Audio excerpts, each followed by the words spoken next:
Battletoads is a series that was, for years, kind of left behind until the 8th generation of consoles. During the 8th generation, Rash appeared in the criminally underrated Killer Instinct, and the Battletoads appeared in the Xbox One version of Shovel Knight. So it's about time for them to return, and at Microsoft's E3 2018, with a trailer that didn't give a lot of info besides that it'll feature hand-drawn graphics and release in 2019, they returned. The Battletoads are back, baby! Then at E3 2019, we got a full idea of what the game would be, and I was excited. Noticed a lot of mixed reactions to it. I'm just going to say it now. I like bright colors, and I have no nostalgia connection to the previous Battletoads games. So for me personally, changing the designs and art style isn't a big deal. I'm reviewing this game mostly on its own merits, not as a comparison to the previous games. So now with that warning out of the way, let's actually dive into the game. I'll briefly mention the story later, but first I kind of wanted to focus on the gameplay and the variety of styles. Don't worry though, there isn't going to be any major story spoilers. Keep in mind I'm discussing every gameplay style here.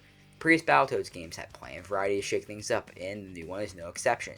You have job segments, bike segments, hacking segments, literal pose-me, shooter segments where in co-op one person flies and another shoots, and platformer segments.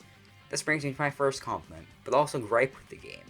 I think the variety in this game could be fun, but at times it cripples my enjoyment of the game. What do I mean by all of this? Well, to give you an example, I'm going to break down the flow of Battletoads' first act. Spoilers for it, so be careful.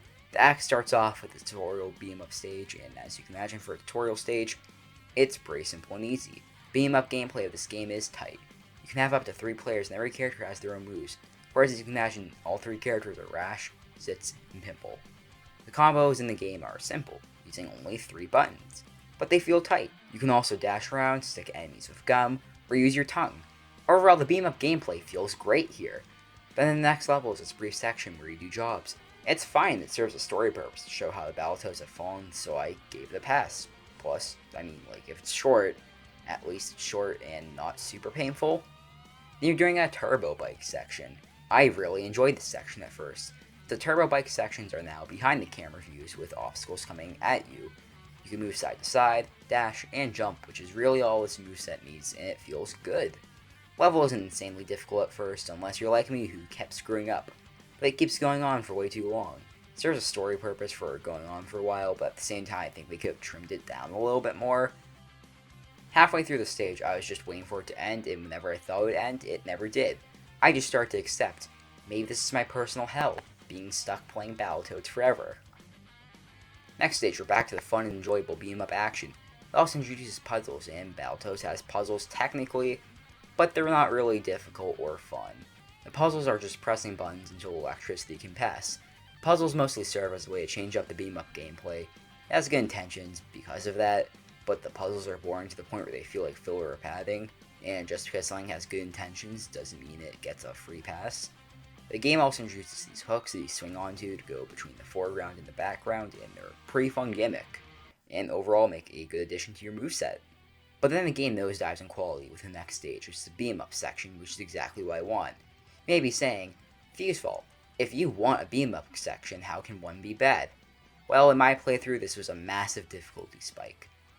First, they have to do the hacking segments, which were not a lot of fun, and at least there's an option to auto-hack them, but I don't know, it still isn't that enjoyable.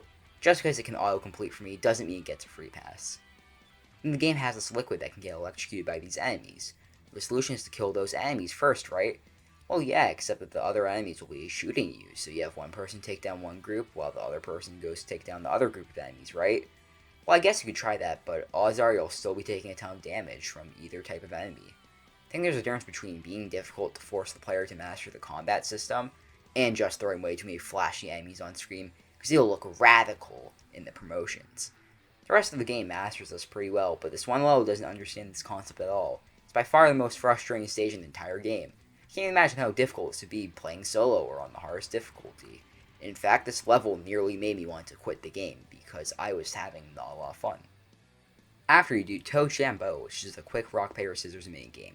Once you finish Toad Shambo, you do a boss fight, and the boss fights are easily the most fun part of the game. Each boss fight has just enough going on to never feel dull, but not too much where you have no idea what you're doing. Some games also suffer from boss fights feeling like difficulty spikes, and this game doesn't, thankfully. Though I do think they could have been a little more difficult, actually. Don't get me wrong, they are never way too easy. but it never felt like a, wow, I really did beat that boss moment.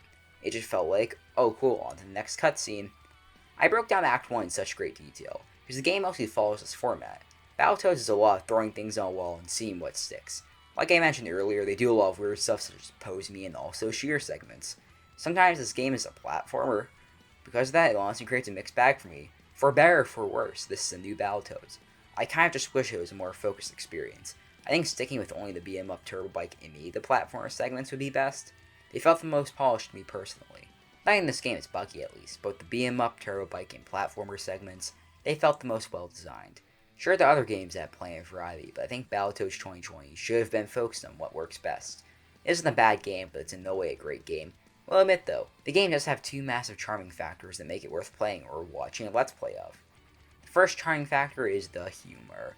The humor in this game is a ton of fun. It's mostly stupid and in a lot of ways ironically enjoyable, but it doesn't take itself too seriously, which is what I want from this game. There's jokes in this game that made me and the people I was playing with laugh or at least smile a little bit. That's where the jokes and voice lines are repetitive. For example, this one energy drink voice line gets repeated too often. I will admit though that not everyone will enjoy the humor of this game. The other charming factor is the graphics.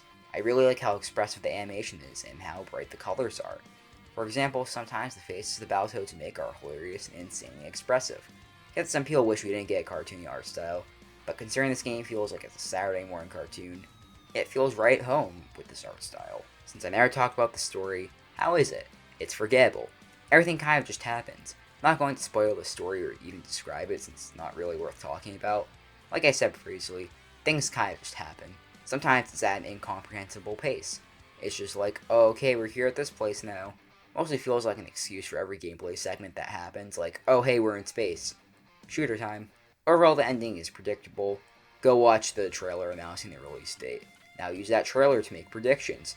Your predictions about it are probably correct. Overall, Battletoads is very mixed for me. I think it has a good place in the Xbox lineup starting as a $20 budget title, especially if you play it on Game Pass like I did. I think having a beat 'em up be a consistent part of Xbox could be good, and I would love for it to return in the future with a sequel with a bit more focus on the beat 'em up sections. If you have Game Pass or $20 burning a hole in your pocket, it's worth a try. For me personally, the game peaks with Act 2 though, and there's 4 acts total, so maybe only get it if you have Game Pass. Well, that's all for now. I'm Fuse, signing out. See ya.